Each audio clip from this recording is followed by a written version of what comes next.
systems are offline.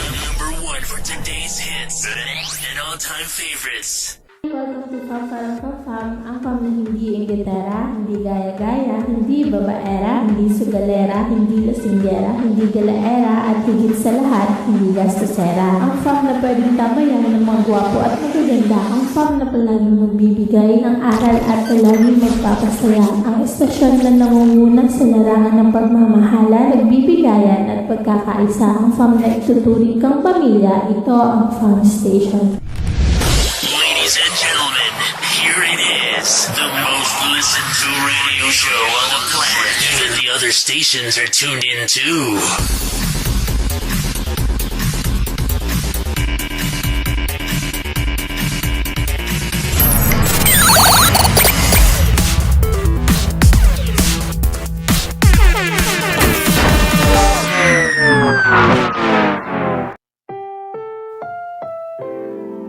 Ang programang ito ay rated SPG. Striktong patnubay at gabay ng magulang ang kailangan. Maaaring may masiselang tema, lengguwahe, karahasan, sexual, horror o droga na hindi angkop sa mga bata.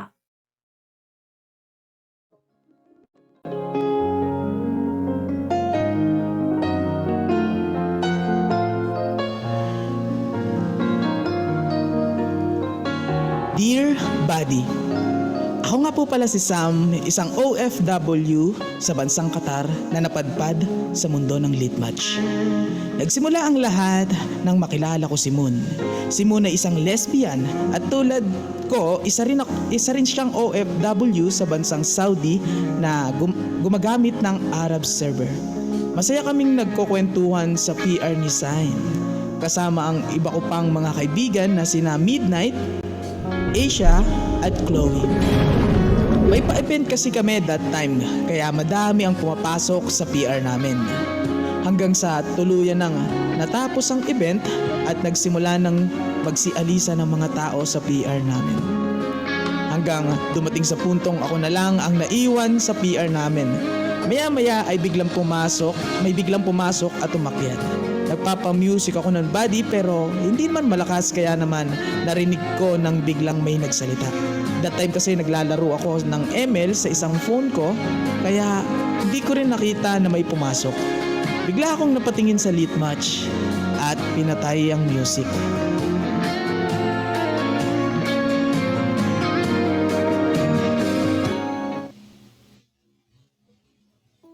Hi, Sam. Hello. Moon? Bakit Moon? Wala lang. Trip ko lang. Ah, okay.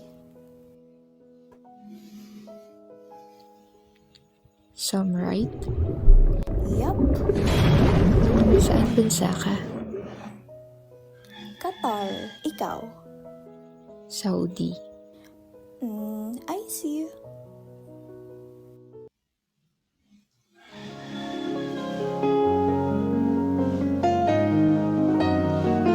Then sandali nga, katahimikan muli ang namagitan sa amin, buddy, nang bigla itong kumanta.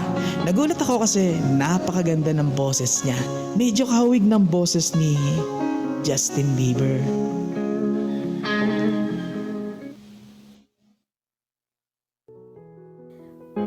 Wow! Ang ganda ng boses mo ah. Hindi naman. Anong hindi? Ang ganda kaya.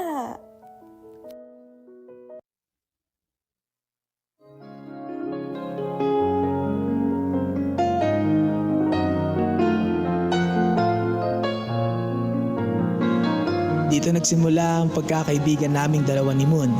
Simula nung araw na yun, buddy, araw-araw na kaming magkasama sa PR ko, minsan naman ay sa PR niya. Kwentuhan lang kami about sa mga nangyayari sa mga buhay namin. Napakadaldal niya. Parang hindi siya nauubusan ng kwento. Hindi siya nakakasawang kasama kasi lagi niya akong napapatawa. Pag may mga problema ako, andyan siya lagi. Handang makinig sa akin. Ganon din naman ako sa kanya. Naging super close kami to the point na nahulog na ako sa kanya. Kasi yung kagaya niya yung ideal type ko. Napaka-honest niya. Sabi niya sa akin, buddy, na meron siyang girlfriend sa Pilipinas. Napaka-sweet niya, caring and napaka-overprotective na friend. Para na kaming kambal to ko na kung nasaan siya ay nandoon din ako. Hindi kami mapag-iwalay. Kung hindi ako ang nakasunod sa kanya, siya naman ang nakasunod sa akin. And lagi rin niyang inaharang lahat ng gustong makipag-friend sa akin, mapababae man o lalaki. One time gumala ako sa ibang PR kasi nga busy siya. Pumasok ako sa PR ng mga LGBTQ. Pinaslat nila ako pagkatapos ay kinausap ng mga naroon. Tinanong nila ako if may jowa na ba ako. Nang biglang pumasok si Moon. Nag-comment siya sa baba ng umiirap na emoji. Hudyat para isipin ko may konting tampo siya sa part na yon. Then naalarma yung mga kausap ko sa PR na yon. La, galit na? Sabi ng isang lesbian na nakaslat. Pagkatapos niyang mag-comment, umalis din agad. Then agad naman akong nagpaalam sa owner at sumunod agad kay Moon. Pagsunod ko sa kanya, nauntog lang ako kasi nilock niya pala yung PR niya. Kaya naman, chinat ko siya. Tinanong ko kung ano yung password. Sinagot niya naman ako ng dun ka na. Then, napataas ako ng kilay sa reply niya. Saka mabilis ko siyang nireplyan na okay dahil naiinis ako. Wala pang isang minuto ay nagchat ulit siya at ibinigay ang password ng PR niya. Kaya naman pumasok ako. Then pagpasok ko ay pagkalakas-lakas ng music niya kaya binomba ko siya ng binomba hanggang sa pinatay niya ang tugtog. Tinanong ko siya kung anong problema at sinagot lang naman ako ng wala. Tapos kumanta na siya. Tinanong ko siya ulit kung nag-away na naman ba sila ng jowa niya. Huminga lang siya ng malalim kaya napabuntong hininga na rin ako. Pagkatapos ay nagsalita ako.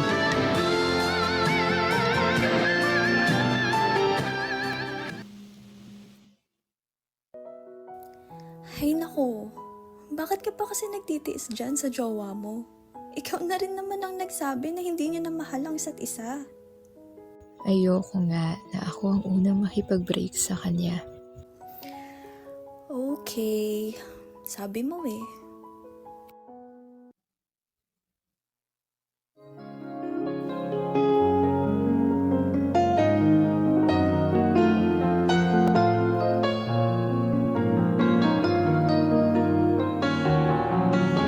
Tuwing nag-aaway sila ng jowa niya ay sa akin siya tumatakbo. Nagsawa na rin ako kaka-advise sa kanya, buddy. Kaya naman, pag nagkukwento siya sa akin about sa kanila ng jowa niya, nakikinig na lang ako kasi paulit-ulit na lang din. At nakakarindi na. Lumipas ang mga araw na mas lalo pa kaming naging close sa isa't isa to the point na parang kami na. Pero hindi pa. Ang sweet niya sa akin, buddy. Nagbi-video call kami gabi-gabi at hindi rin niya masyadong nakukwento yung about sa kanila ng jowa niya. Minsan nga, ako na ang nagtatanong about sa kanila. Pero lagi niyang sinasabi na ganun pa rin, walang pagbabago. Umabot na rin sa point na nag-I love youhan na kami at lalo ko pa siyang minahal. As in, mahal ko na talaga siya. Yung feeling na hindi ko na kayang mabuhay nang wala siya. Pero hindi pa rin clear ang status ng relasyon naming dalawa. Kaya naguguluhan ako at napaisip na kung dapat ko ba siyang kausapin about sa status ng relasyon naming dalawa or wag na lang. Pero mas pinili kong wag na magtanong. Nagpatuloy kami ng ilang buwan na ganun lang. Dumating rin sa point na nagkaroon din kami ng tawagan at lagi rin siyang nag-a-update sa akin sa mga na magpapahinga raw muna siya at wag na munang mag-lead match. Hindi ako nagtanong kung ano ang rason niya at nag-okay na lang ako. Wala rin siyang paramdam sa messenger kaya hindi rin ako nagchat-chat kasi yun ang bilin niya sa akin. Selosa daw yung girlfriend niya kaya hindi ako nag-chat hanggat wala siyang message sa akin. Naghintay ako, buddy. Nanibago ako na hindi ko na siya nakakasama at nakakausap. Nasaktan ako pero wala akong magawa kasi wala namang kami. Gabi-gabi akong umiiyak. Hindi ako nakakakain ng maayos. Wala na rin ako sa wisyo sa aking pagtatrabaho kaya lagi akong napapagalitan at masyado na ring lutang ang isip ko. After 1 week, wala pa rin siyang paramdam. Sabi ko sa sarili ko, hindi pwedeng ganito ako palagi. Kaya kahit mahirap, pinilit kong kalimutan siya. Nagpakabisi ako. Nag-focus ako sa trabaho ko at sinubukan kong mag-move on. Gusto ko siyang i-block sa Facebook pero hindi ko kaya. Kaya nirestrict ko na lang siya sa Messenger. Umaasa pa rin ako na isang araw, maaalala niya ako.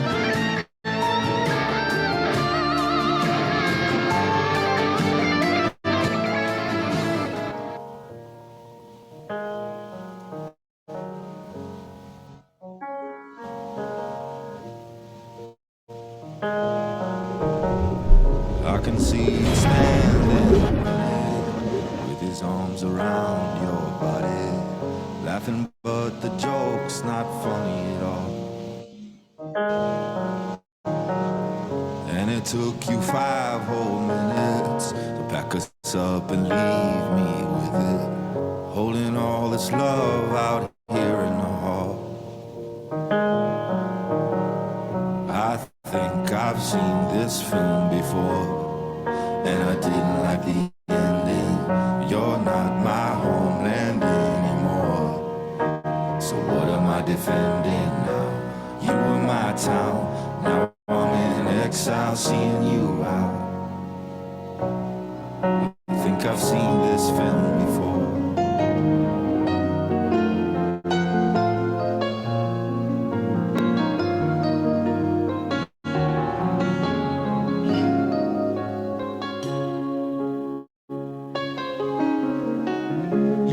Lumipas pa ang ilang linggo na wala pa rin siyang paramdam. Hanggang sa unti-unti ko na siyang nakalimutan. Isang linggo pa ang nakaraan nang bigla itong nag-chat sa akin sa Messenger. Sabi niya kung pwede daw ba kaming mag-usap. Hanggang sa sunod-sunod na message ang natanggap ko mula sa kanya na gusto daw niya akong makausap at kailangan daw niya ako. Dahil nga naka-restrict yung messenger niya sa akin, kahit masin ko yung chat niya, hindi niya malalaman na nababasa ko yung message niya. Gusto ko siyang replyan, buddy, pero naisip ko baka mauwi lang sa wala yung pagsisikap ko na kalimutan siya pag kinausap ko pa ulit siya.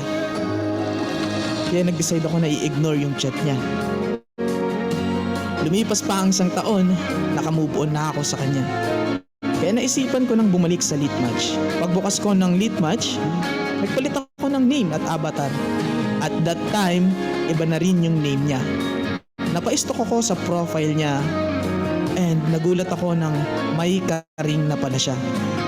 Nag-PR ako, then maya-maya biglang may pumasok sa PR ko at nag-slot. Then saka siya nagsalita.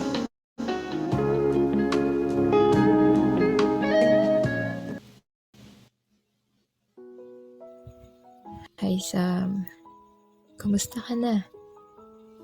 Okay lang. Tagal mong nawala ah. Naging busy lang sa work. Sino yung karing mo?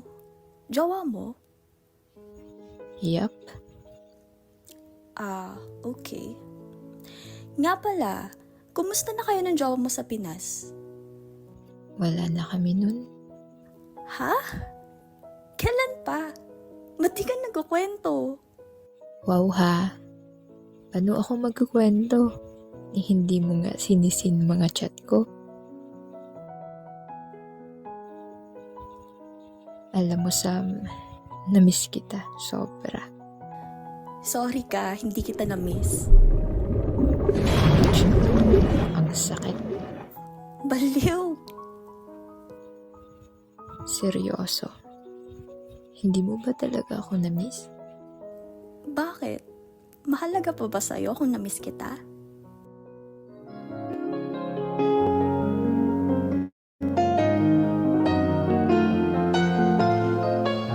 Maya-maya, naputol yung usapan namin nang bigla niyang binati ang jowa niya na pumasok sa PR na kung nasaan kami. Kaya naman hindi na ako nakapagsalita. Pinakilala niya ang jowa niya sa akin at ipinakilala din ako ni Moon sa kanya. Bumalik lahat ng sakit. Nagsisi ako na nag-lit match pa ako ulit. Tuwing hapon, pag wala na akong trabaho, tumatambay lang ako sa PR ko. Nagsasounds. Then sang araw, napadpad si Moon sa PR ko. Di siya agad umakyat, bagkos nag-comment lang siya sa baba.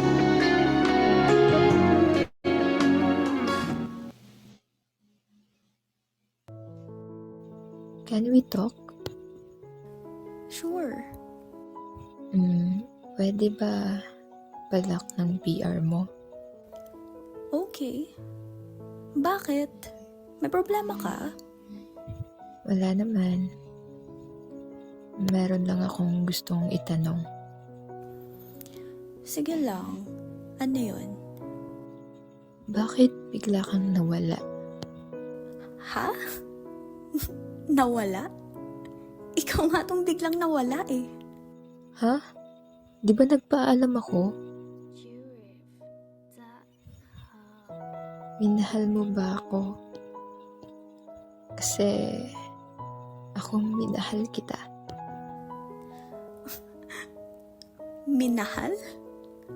Talaga? Ganyan ka ba magmahal? Tagal mong hindi nagparamdam. Tapos sasabihin mo, minahal mo ko? Bakit? Pag sinabi ko ba na, oo, mahal kita, higit pa sa inaakala mo, may magbabago ba? I'm sorry, Sam. Kung sakali ba na humingi ako ng chance, pagbibigyan mo ba? Ha? Naririnig mo ba yung sarili mo? May girlfriend ka. Ibibreak ko siya para sa'yo. Ganyan kita kamahal.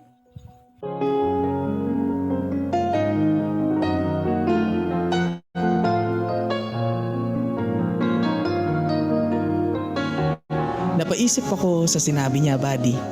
Napakadali lang niyang sabihin ng mga salitang yun. Napatanong ako sa sarili ko, paano kung tinanggap ko siya? Tapos naging okay ulit sila ng jowa niya. Hindi malayong gawin din yon sa akin. Kaya kahit mahal ko pa siya, hindi ko na siya tinanggap.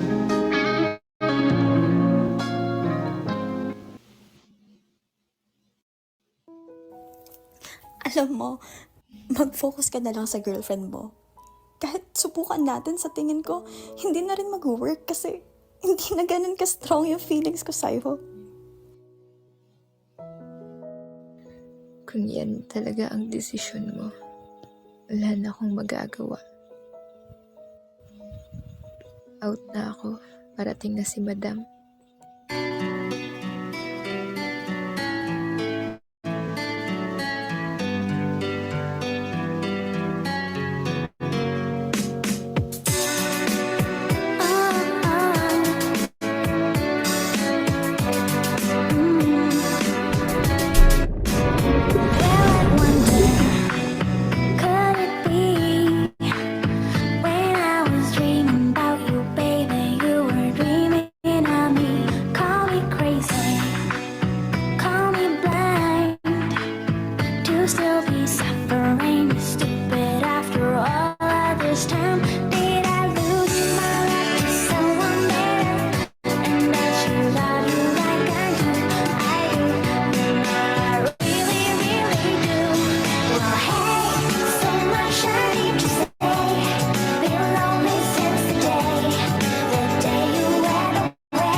Pagkaalis niya ay doon ko ibunuhos ang pag-iyak.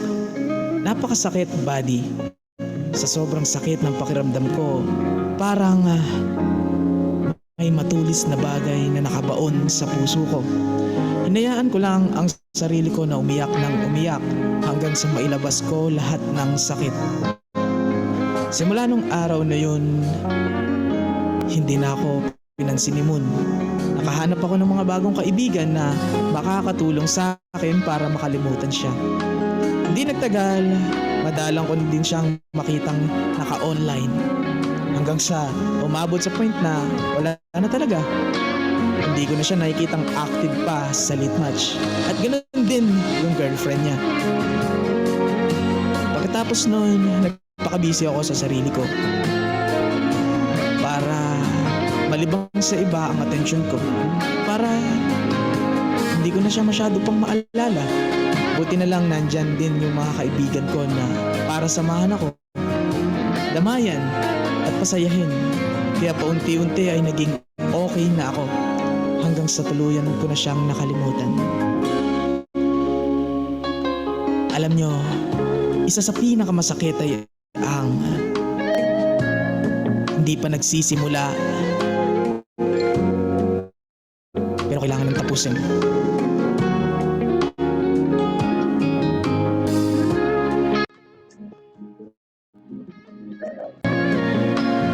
Alam nyo, isa sa pinakamasakit ay ang hindi pa nagsisimula pero kailangan ng tapusin. Ang istorya namin ni Moon ay isang patunay na pinagtagpo lang pero hindi tinadhana. Hanggang dito na lamang po. Salamat. Nagmamahal, Sam.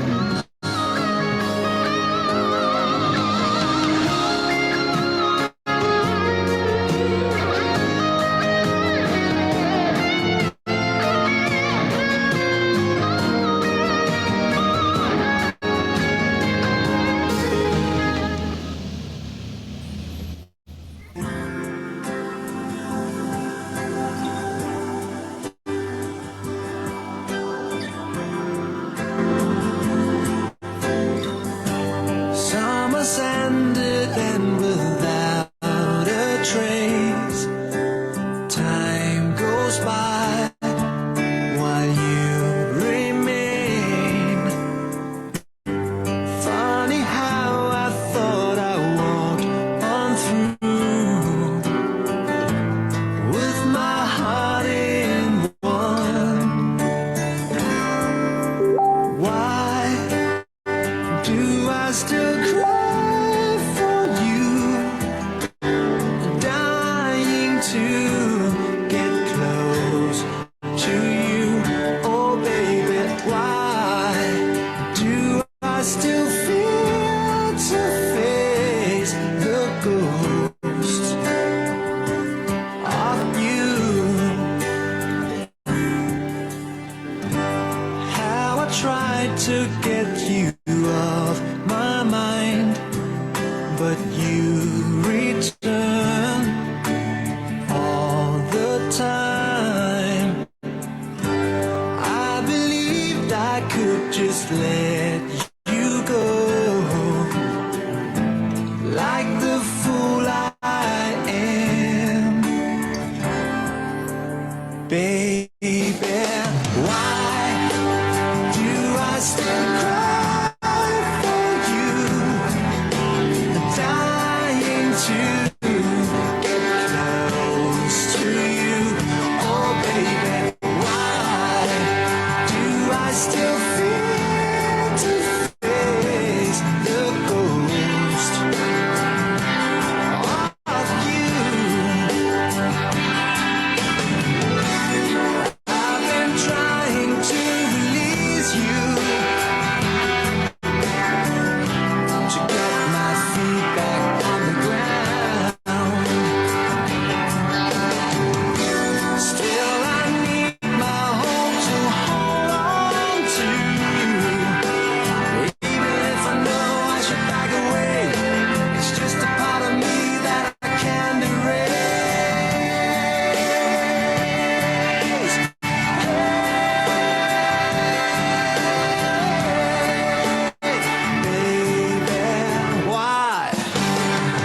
try, I'm still reminded.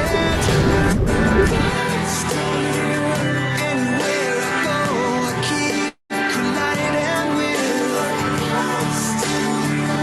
I've given up, I just can't fight it.